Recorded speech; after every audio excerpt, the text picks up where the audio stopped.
Շուրջ 1200 պատանի ներկայացնում է Գեղարքունիքի մարզը հայրենիքը, արվեստն ու ես ստուգատես մրցույթին։ Այն կազմակերպել են Կրթության, գիտության, մշակույթի և սպորտի նախարարությունն ու Հայ փոքրիկ երգիչներ միջազգային ընկերակցությունը մշակութային կրթության ոլորտի հաջողություններն ու բացթողումներն արձանագրելու նպատակով։ Լսում ենք երաժշտության, արվեստի, մյուս ճյուղերի պարարվեստ և կերպարվեստ կամ գեղանկարչություն բոլոր հնարավոր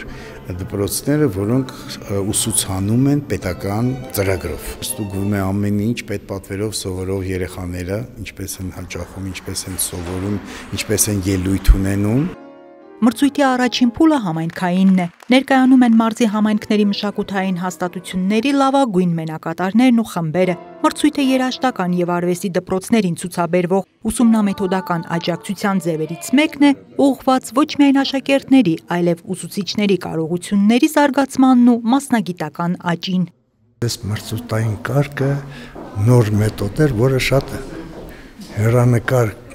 կլինի իմ կարծիքով, որ արդեն մեկը մյուսին կսետես իմ դպրոցը որտեղ է կաղում, համայնքն էլ է սկսում մտածել դրա մասին, համագործակցությունը ավելի լավ կլինի։ Իմ կարծիքով կշահի դպրոցի երեխաները։ Երեխաները վատ չեն կրալնի։ Մենք դասատուներով պետք է կարողանանք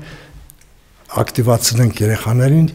Մրցակցության միջոցով բարձրացնել այն շեմը, որին պետք է ձգտեն նույնիսկ ամենահեռավոր բնակավայրերի կրթամշակութային հաստատությունները։ Այս սկզբունքն է հանրապետական ստուգատես մրցույթի հիմքում։ Ակնկալվում է 3000-ից ավելի աշակերտի և ավելի քան 900 մանկավարժի մասնակցություն մրցույթին ամբողջ հանրապետությունից։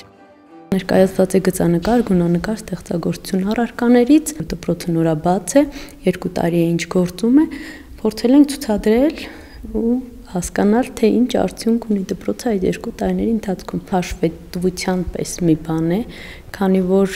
երբ որ դրսի հետ համագործակցություն կա, այստեղ բարձրանում է ինչն է թերացումը եւ ինչն է առավելությունը։ Մրցույթի 3 փուլում էլ նախատեսված են վարպետաց դասեր եւ մասնագիտական խորհրդատվություն։ Պարտադիր է ոչ միայն աշակերտների, այլև մանկավարժների մասնակցությունը։